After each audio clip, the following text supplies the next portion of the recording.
Just a while back, the Cleveland Cavaliers were entering the All-Star break on one of the hottest streaks in the NBA. The Cavs had put together the league's best record from January 1st to February 14th, going 18-3 and rattling off a huge winning streak even once Darius Garland and Mobley returned to the fold. They were playing at a faster pace, knocking down three-pointers at the highest rate in the NBA and clamping down defensively more than ever. Everything was headed in the right direction, considering they had already survived a ruthless stretch of injuries and appeared to be trending towards full strength. And then, everything changed. The Cavs have since gone 12-16 from the break, the 10th worst record in the NBA, and they haven't won back-to-back games in over a month. Both Cleveland's offense and defense has plummeted to the bottom 10 during this stretch, and with just 2 games before the playoffs begin, everyone is scrambling to figure out what went wrong. I think their struggles to score the ball can be summarized pretty easily.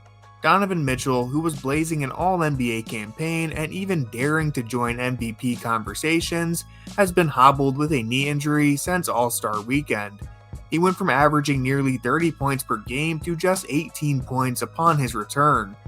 His first few attempts at getting back out there were abysmal, and it was obvious that Mitchell's knee was holding him back. Mitchell could no longer explode to the rim, with just a fraction of his attempts coming inside of the restricted area post-All-Star break.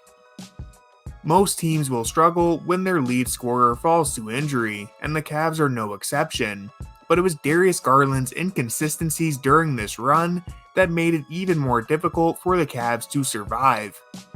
Garland has had numerous moments where he packs his usual punch, going for big games against Minnesota, Phoenix, and both LA teams, but those moments have been few and far between as DG's numbers are down across the board.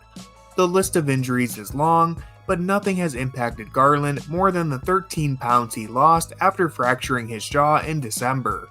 Much like Mitchell, this setback has made it all but impossible for DG to get to the rim and finish through contact. Before the injury, Garland ranked 31st in field goal percentage around the restricted area, but he has since plummeted to 115th, the second worst in the NBA. And Garland is having a hard time getting to the free throw line, attempting the 7th fewest free throws of 56 eligible players to match his shooting volume. These are easy points that just aren't on the table for DG. All of this on top of some questionable decision making, and it's no wonder the Cavs are struggling to score without their 2 high-scoring guards delivering on a nightly basis. Bouncing back from this is likely as simple as Garland and Mitchell returning to form, if that's possible. Mitchell has slowly but surely looked more like himself as his range of mobility increases since the injury. As for Garland, it's become more of a mental game.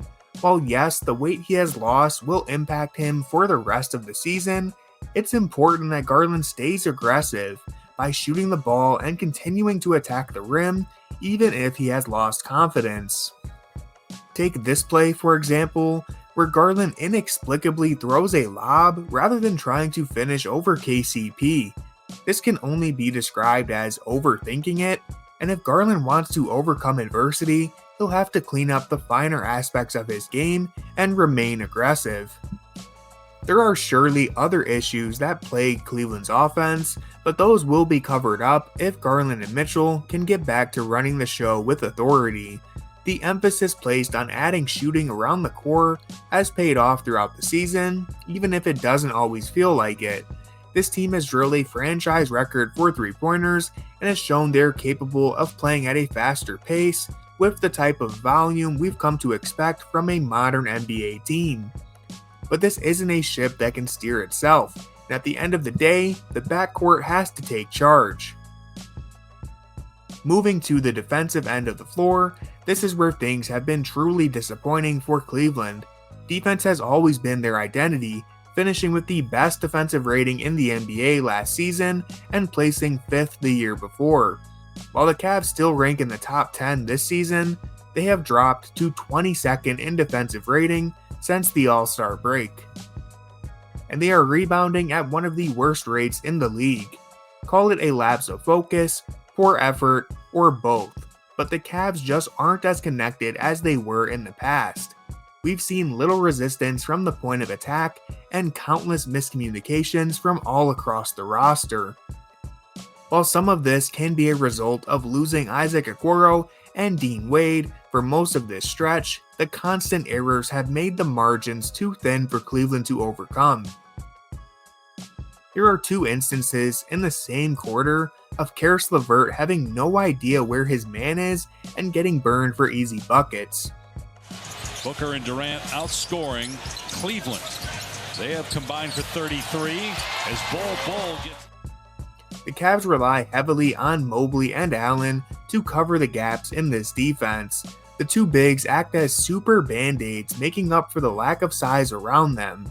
But when they are being strained this heavily, on top of just generally not playing as well as we are used to, then the issues on defense become glaring.